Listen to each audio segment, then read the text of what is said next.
Ah, la crevaison, c'est le cauchemar de tout cycliste. On se sent seul au monde, abandonné sur le bord de la route.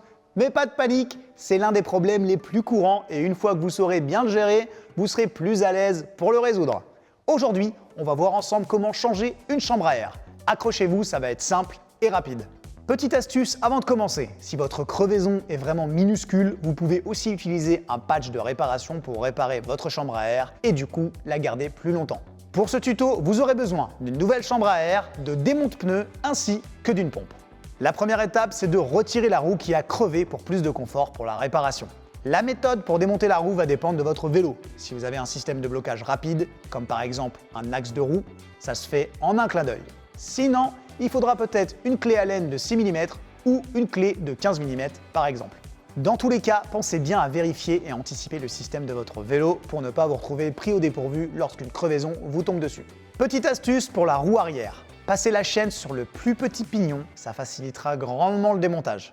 Avant de continuer, profitons-en pour faire un petit point sur vos pneus. C'est le seul contact que vous aurez avec la route, donc autant les chouchouter. Voici les 3 signes qui ne trompent pas pour savoir s'il est temps de les changer. La bande de roulement, c'est la partie qui touche le sol. Si vous voyez une bande de couleur différente du noir qui apparaît, comme par magie, c'est ce qu'on appelle la saut-couche.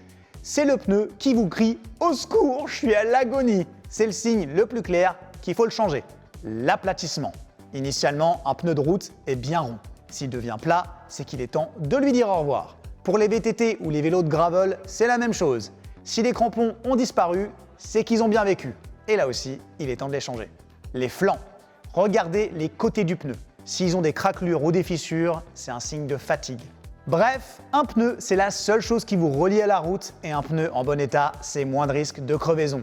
Pensez-y, il faut toujours surveiller de près un pneu qui commence à s'user et ne jamais tarder à le changer. C'est encore plus vrai pour les sports comme le VTT, le vélo de route ou encore le gravel. Pour commencer, on enlève le bouchon de la valve et on dégonfle complètement la chambre à air. On appuie sur la valve et on entend ce petit pfff.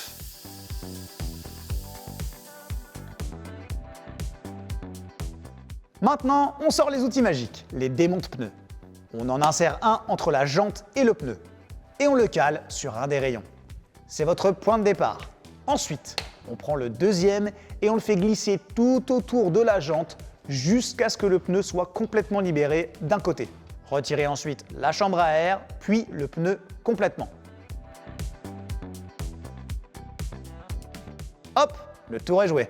Avant de remettre la nouvelle chambre à air, il est essentiel de faire un petit contrôle. D'abord, on vérifie le fond de jante. Il doit être bien centré et sans saleté. Un fond de jante mal positionné, c'est une invitation à la crevaison. Passez un chiffon propre à l'intérieur pour le nettoyer. Ensuite, on s'attaque au pneu lui-même. C'est la partie la plus importante. On le retourne et on vérifie l'intérieur avec les doigts. Très lentement et très doucement pour ne pas vous blesser. On cherche la moindre petite épine, le moindre petit bout de verre ou de caillou qui aurait pu percer la chambre à air. Si vous trouvez l'intrus, c'est gagné, vous le retirez. Si vous trouvez rien, on a une petite astuce. On regonfle la chambre à air crevée pour trouver le trou et on repère l'endroit précis sur le pneu à partir de la valve. Souvent, la petite épine est restée coincée et elle percera la nouvelle chambre à air. On prend notre nouvelle chambre à air et on la gonfle très légèrement, juste assez pour qu'elle reprenne une belle forme ronde. Ça va beaucoup vous aider à l'installer sans la pincer. Maintenant, on remet le pneu sur la jante. Attention, c'est le moment de vérifier le sens de rotation du pneu. C'est souvent indiqué avec une petite flèche. On insère la première tringle du pneu, puis on place la nouvelle chambre à air en commençant par la valve. Ensuite, on remet la deuxième tringle. On s'aide des mains, on n'utilise pas les démonte-pneus à cette étape. C'est le meilleur moyen de la pincer.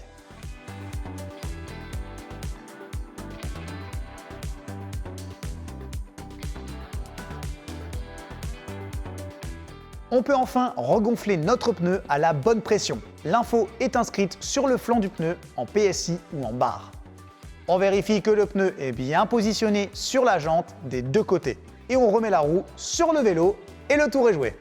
Et voilà, la prochaine fois que vous entendrez ce petit pfff qui fait mal au cœur, vous saurez exactement quoi faire. N'oubliez pas d'avoir toujours un kit de réparation et une petite pompe à main avec vous pour toutes vos sorties. Si vous avez des questions ou des doutes, n'hésitez pas à vous rendre dans l'un de nos ateliers Décathlon ou à laisser un commentaire. Bonne route!